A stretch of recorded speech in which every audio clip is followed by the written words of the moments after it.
Sylvia and me. Sylvia and Sylvia and me. Sylvia and Sylvia. me. Sylvia and me. Sylvia and Sylvia. Everyone has characteristics that makes them similar to Olympians and Paralympians. I always like to say that through listening to these stories, everyone can find their own inner Olympian or Paralympian. That these are, yes, literally the best athletes in the world, but the characteristics that they have of resilience, of passion, of day in and day out commitment are traits that everyone can have, whether or not you've ever played a single sport in your life. And I think what is so powerful about the work that we're trying to do is that they're not sports stories, they're human interest stories. Hi, I'm Sylvia Beckerman, host of the podcast series Sylvia and Me. Conversations with inspiring, empowering women. Hi, everyone. I'm Jamie Mittelman, founder and CEO of Flame Bearers, the world's first media company that tells the stories of women Olympians and Paralympians. Welcome to Sylvia and Me. Jamie, I am so thrilled that you're here with me today because you're not just the founder of, this little company. I mean, we're talking about Olympians, Paralympians, and women, specifically women, and sharing their stories. But you don't want to just tell their stories. You want them to tell their stories, which is so much more meaningful. And as women, we have a hard time really doing that. I want to go into a couple of things. Your background is media. Before this, your background is you're an advocate of sports. You were a soccer player. And there are a number of words that really resonate with what you do and words that you use. And we're going to talk about them. And a lot of the words are resilience, passion, potential, storytelling, stop and feel it. And as you said, and take the plunge. This was not something, these are great words, especially the word resilience. It's something that we don't always think about. People will say, oh, you're a survivor, you're moving on, you're this, you're that. But if you're not resilient, surviving isn't really going to, yes, you can survive a storm, but how do you come back from that? And how do you bounce back? And how, it can go on and on and on. So you mentioned, I think you mentioned the word tragedy, if I remember correctly from 2 seconds ago. This Flame Bearers was not something that you were going into as a full-time career and so on. So why don't we go into a little the background and how this started? Because from what I understand, it also started basically as an internship during COVID. And that's not what it is anymore, considering it hits at least 48 countries today. Right. Well, thank you for having me, Sylvia. I'm really excited to be here. It is really funny. This started off as a internship. I was getting a master's in policy at the time, and I had been pitching a role to the International Olympic Committee. They do a lot of awesome work around gender equity, diversity, equity, inclusion. And my background had been in media. So essentially getting people to care about things. When you see an ad, when you see a video, when you read an editorial, how can you connect with people? And I basically was like, you've done all the awesome work. Let me help tell the world what you've done. And they were interested in it, but then COVID happened and the games were postponed. And I basically said, well, I'm not going to sit here and twiddle my thumbs. I guess I'll just do this on my own. So I applied for funding. I built out a team of people who had started their own businesses before, who had been in podcasting, who'd been in video work, who'd been in events, who had worked with women in sports. And 4 years later, we are the world's first media production company that specifically elevates the best women athletes in the world. And we've worked with over 135 Olympians and Paralympians from 65 countries. And it's absolutely crazy to say that because they get me up every morning, and I think that they deserve the world, and I'm just hoping to give them the credit that they deserve. Well, I think that's really what you're doing. And as we spoke about, you don't want to just tell their story. You want to teach these women how to tell their story. That's And right. Yeah. and one of the things you say is, you teach them to fish. Right. So if you look at the sports media landscape as a whole, 85% of sports coverage goes to male athletes. So I like to call a spade in the sense that that's not sports coverage if 85% goes to a certain group. That's male sports coverage. So that means 15% goes to women and girls. That number was even lower until this past year. We'd been at about 4% for the last 20 years. So we are making progress. In terms of so there's a massive quantity issue. How many stories are out there? There's also a really big quality issue of how those stories are being told. If you looked at the 15% of coverage of women out there, most of the people getting covered they look like me. So they're white, able-bodied individuals from the global north who usually play soccer or basketball. Now, I'm not knocking that. Soccer was my sport growing up. I love it. But I think we have an opportunity to widen the aperture. So to tell more different types of stories of brown and black girls, of girls and women who are LGBTQ, of people who are disabled or have disabilities. And that matters because if you can see it, you can be it. So we're trying to provide role models from all over the world who look and sound different so little girls know that they can do it too. And then the second point is we want them to tell their stories because we don't want their narratives to be co-opted. We don't want that how their stories are told to be misconstrued or portrayed in a very negative light. Right now, a lot of athletes and women in particular have their stories sexualized. They have their stories co-opted from them. We see people right now with Caitlin Clark kind of running down rabbit holes with her whole narrative. What if she were to tell her story on her own? I bet we'd hear a very different perspective. So that's what we're trying to do. We're giving them the mic and letting them run with it. And that's the thing. The media has their own take, and sensationalism and sexism sells stories, and so they miss the whole real true story of what these athletes go through, where they've come, what struggles they've had. I mean, take a look at what happened with the young gymnast, Simone Biles. Totally. That was, I mean, you give her credit for doing what she did, and yet so much of the media talked about how she gave up and what is your take on something like that? I mean, it was horrific. It was yay, mental health. We're talking about it, yet poo she didn't do, because athletes are supposed to train and this is what they do, and they're supposed to be the best. And you hear about them training from the age of 2, probably before they could walk, and that's their whole life.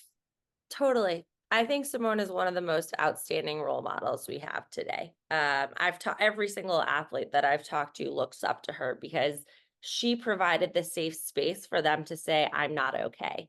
And it takes someone who's a leader, who's of that caliber, who is indisputably the GOAT in women's gymnastics, to be able to give the credibility to say, hey, yeah, I'm not okay either. And then that allows athletes who maybe haven't had that success to be able to feel comfortable doing that too. I think it was incredibly unfortunate and really poor journalism that so many journalists and media criticized her for that. I think what we're seeing now is a lot of people in the last Olympics, so many people went to bat for her. And I think I'm hopeful that in the future, journalists are careful before being so critical of people who are protecting their mental health. In Simone's case, it's literally a situation of life or death. If she goes out there, is not feeling well, and tries to throw, a crazy backflip, for example, and she falls and she paralyzes herself, that is not something that you can take lightly. So when she's not feeling well, she should take time for herself. And that's the issue on mental health, which, when Michael Phelps came out and really talked about mental health, his stories weren't turned around to knock him. He's a male. And it was Exactly. great. And I love that he did that. And he did that after Simone. As women, we have so many roles that we're supposed to be models of everything. And God forbid we don't do what we're supposed to do, or the role model, we're torn down in other ways, in quite different ways than the male perception, which 100%. again, because you're allowing these athletes, these women, to tell their stories, teaching them how to tell their stories, young girls will hopefully get a glimmer into the struggles, the resilience, how they came back, how they may not have come back, and be able to give them the idea that we can sometimes break down. We fail, we have to fail. At some point in our lives, we fail at something, but to come back and be able to either say, this is really not for me, I never wanted to do this, or this is what I really want to do. I want to have confidence. And that word, goes back and forth, but I want to believe in myself, and I want to build myself up and not have to take a look and compete against all the other people, although it is a competition. Totally, 100%. I had the opportunity to work with Brioni Page. She is the trampoline world champion. So trampoline is an Olympic sport, if most people are not familiar with that. I didn't know that. And she told me, she's like, Jamie, I used to think that when I failed, when I didn't win, when I messed up, that I was getting further away from my goal, that my dreams were slipping away. And she said, what I realize now is that every failure was a learning opportunity. It brought me closer to becoming the best in the world, that I would not be the world champion today without all those hundreds, thousands of failures.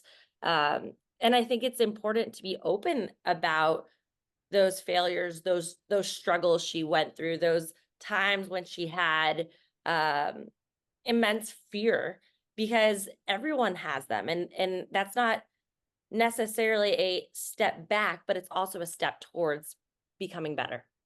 Of course it is. And again, what you're doing is helping not just young girls, but athletes themselves realize that they're feeling the same thing, that other people are feeling what they're feeling. And isn't that great? Sharing stories is so important.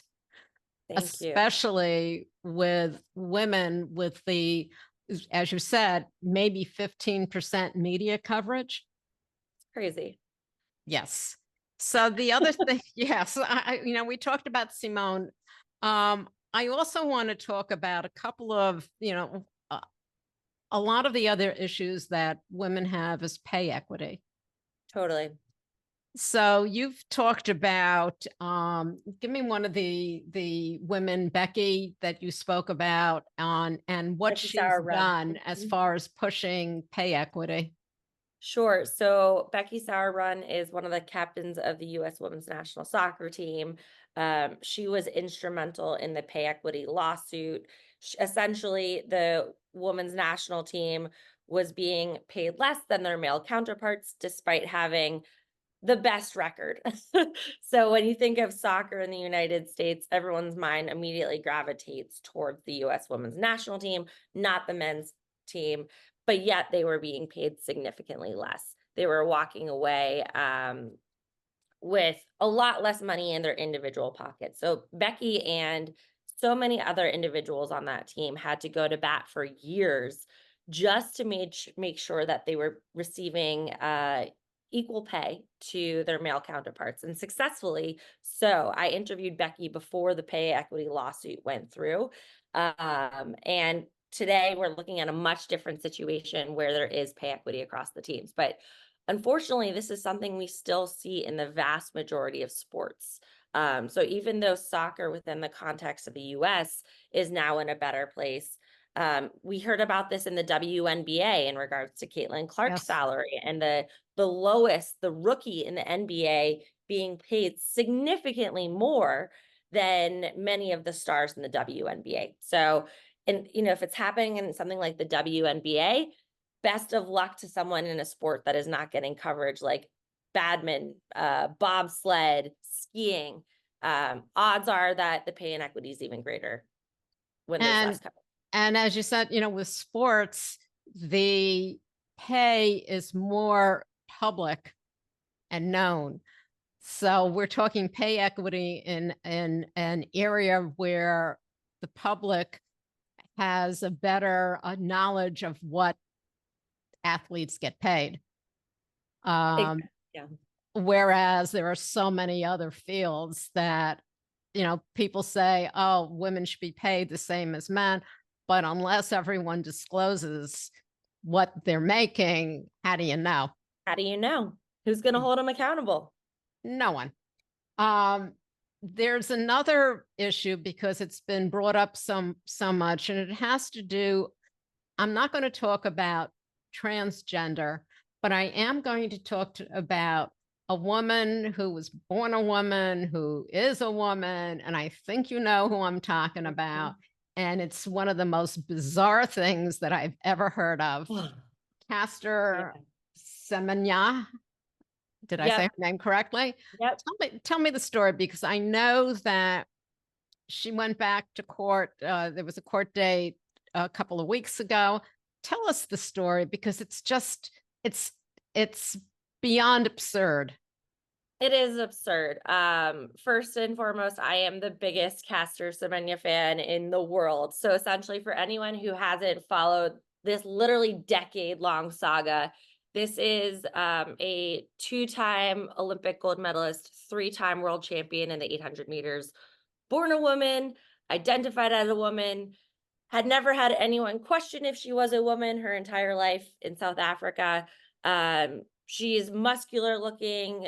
She has a deeper voice. She is Black, and she's lesbian.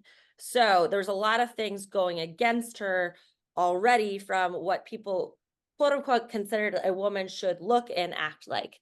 Essentially, she was told about a decade ago that she could no longer compete as a woman without taking without taking hormone reducing drugs. So essentially, she had to change her natural body in order to compete. So what they were saying, because she had too much testosterone? Because she had too much testosterone. There was a band of what they say you should be born with. What's interesting about that is those studies are based off of a very narrow set of people. So it's very interesting. So Caster had to actually legally change her body in order to compete. She tried to do that. She fell into depression. She gained a ton of weight. Again, they're making her go on meds in order to compete. And she said, screw this. I don't want to do this. I shouldn't have to change my body, how I've showed up for the first 18 years of my life, in order to fall into a narrow definition of what someone else is saying is a female. I've been a woman my whole life. So she stopped doing it, and essentially has been barred from competing for the last decade. About a month ago, she went before the European High Court. It's a court that was, she was basically suing for human rights. And I'm pretty confident, I'm hopeful that she's going to win. I think what we're seeing right now is Caster's case get caught up in the whole conversation around trans athletes. And I see that this is incredibly different. This is not someone who has changed their gender. This is someone who is arguing to run as they were born. It's absolutely amazing. It's beyond Yeah, when I heard that story, I just had to really look it up because I just could not believe it. You know, we get so far into the weeds. Are we so afraid of who people are Right. that we're destroying, we're destroying people for being who Literally. literally who they are. It's not who they changed, who they are. So you what I understand Olympians. How did you get into Paralympians? Yeah. Um, this is also something that I like to be really honest and transparent about, giving credit to one of my advisors when I was starting this out. When I was putting the idea together for Flame Bearers, it was originally just Olympians. And she challenged me. She was like, this was right after George Floyd was murdered. And I am a white individual, and I was having many conversations with many of my friends and my colleagues around the role and responsibility that we as white people have in in shouldering the burden of a lot of conversations around race, because historically Black and brown people are the only people who take on those conversations. And my advisor, my mentor said, Jamie, how can you apply that learning to ability? You do not have a physical disability, but why is it that the greatest advocates for disability are always individuals with disabilities themselves? Isn't there a responsibility that you as an individual without a disability have to go to bat for them too? Don't you have a responsibility to be an ally? And I basically looked in the mirror and I was like, yeah, I do. I do. Great point. Thank you. And I like to own that, because I think that we all have biases and we all don't realize where we're blinded. And I really like to thank that initial advisor for challenging me, for opening my eyes to seeing a whole group of people who I would have excluded. So from the very beginning, when we launched, one of our first athletes was a para athlete, and we do a 50-50 split of half of our athletes that we interview are Paralympians. And that's important because when you look at the women's sports coverage, pretty much I would say 99.9% of that 15% goes to women without physical disabilities. Tokyo was the first Paralympics that was ever shown in prime time in the United States. And even in Paris in this summer, I know that there's a number of sports whose initial rounds are not even being shown, not even being aired. So that's why I am going to bat for para athletes. And I hope the world wakes up, because I think they're some of the most incredible role models and athletes. If you want to see someone who just blows your mind athletically, para athletes are where it's at. And that's the thing, we really don't think about. We think we think about the Special Olympics. We don't Yep. think about the fact that they're, so they have physical disabilities and they're competing. They are athletes. They are professional. They're not they're athletes. They are proficient in whatever athletic sport they're doing. And they're competing as much as people without disabilities.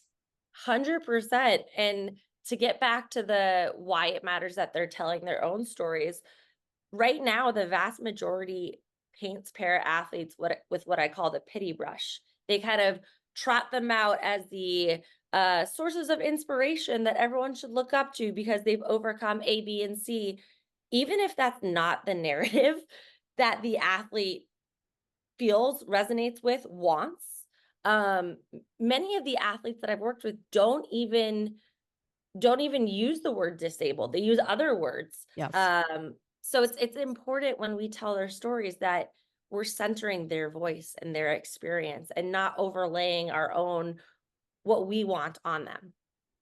And exactly. And I'm so glad you said that, because we do, as whoever we are, we do try to overlay how we think they feel, how we think, how we perceive. And it's the same thing as somebody looking at a woman and perceiving their too meek, they're too this, or if you open your mouth, you're too this, and if you're too strong and too athletic, you're too manly. It's all of this that you are now focusing on and getting the public to hear, to get rid of those preconceived notions. So how do we fight this media blitz of 85% being men? How do we fight it? Yes, where do we go from it? How do we change it? And do you think it's changing? Is it changing fast enough, or are we going to wait another 50 years? I mean, by then, all of our rights might be taken away. We don't know. Oh boy, yes, I'm sorry. No, I'm with you. I'm very with you. It is changing.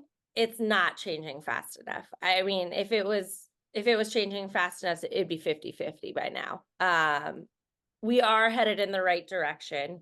There's a couple things that people can do. First of all, if you like what we're doing, follow us, subscribe, flamebearers.com.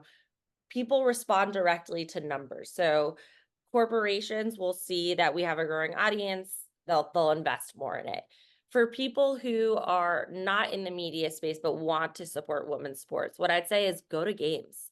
There's an increasing number of professional teams in different cities. Actually go to games. And if you have kids, take your kids to those games. I grew up a Red Sox fan because my mom and my dad took me to Red Sox games. So, you know what? When I have kids, I'm absolutely going to make sure that I take my sons and my daughters to professional women's sports games so they grow up seeing professional female athletes play at the highest level. So, number one, go to games. If you don't have a local team, all good, tune in. You can tune into those games. And that matters because sponsors look at audience, look at view numbers of people watching. Number two would be buy merch. So a lot of athletes have their own companies or they have jerseys with their names on it. Buy them. A lot that matters because those dollars go into the pockets of individual athletes. And then number three, and this is more on what I call like the whistleblower action, is if you see an inequity, if you see a network showing only men's sports, or showing a different quality of women's sports. So airing women's sports, but the commentators are subpar. The camera viewing is horrible. You see a difference in terms of how men and women are being covered, call it out. Charlie Guest did this. Charlie is an Olympic alpine skier, and she noticed that the Women's World Cup this past year was not given the coverage of the Men's World Cup. She wrote a letter, she blew it up on social media, and they apologized and said, this will be changed next year. So I would encourage anyone that if you see an inequity to actually, you don't have to be in the media space, write a letter and get it out there because oftentimes corporations will be very reactive to that. And, little girls now are looking up to some of the women.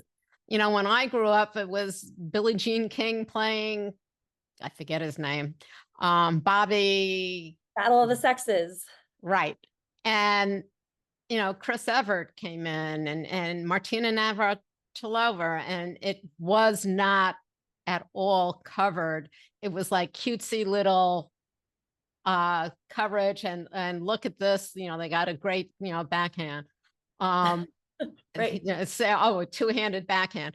That was the biggest thing that she's wearing. It's so yes, cute. Yeah. Yes. So what you're doing, I think, is absolutely so needed.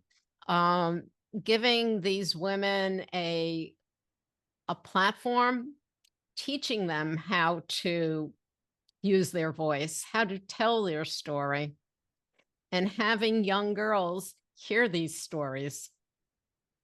So I was going to ask you, what's the one thing you want for people to take away? Is there any little, flip that you want to say? Yeah, what I would say is that everyone has characteristics that makes them similar to Olympians and Paralympians. I always like to say that through listening to these stories, everyone can find their own inner Olympian or Paralympian. That these are, yes, literally the best athletes in the world, but the characteristics that they have of resilience, of passion, of day in and day out commitment are traits that everyone can have, whether or not you've ever played a single sport in your life. And I think what is so powerful about the work that we're trying to do is that they're not sports stories, they're human interest stories. So they're stories about women. They're stories that anyone can relate to, whether or not you've kicked a soccer ball or run down a track, because they're about motherhood, they're about struggling, they're about depression. And I think my hope is that through listening to these stories, that the next door neighbor down the street can say, hey, I too can be a little bit more resilient. Jamie, you briefly mentioned your website. Let us your website, and you also have a podcast. You got it. So it's flamebearers.com. Flame as in the thing in the Olympic torch, and bears as in the people who bear it. We focus on the person. So that's why it's Flame Bears, focusing on the individual. We have a little button on our website. It's a collaborate button. So often people say, we love what you're doing. We want to work with you in some way. I don't know how. Fill out that form. It takes 3 minutes. I'll get back to you and we can hop on a brainstorming call. If you want to follow us on social, we're on Instagram, Facebook, TikTok, X, LinkedIn. If you want to reach out to me personally, my email is jamie@flamebearers.com. I would love to hear from you.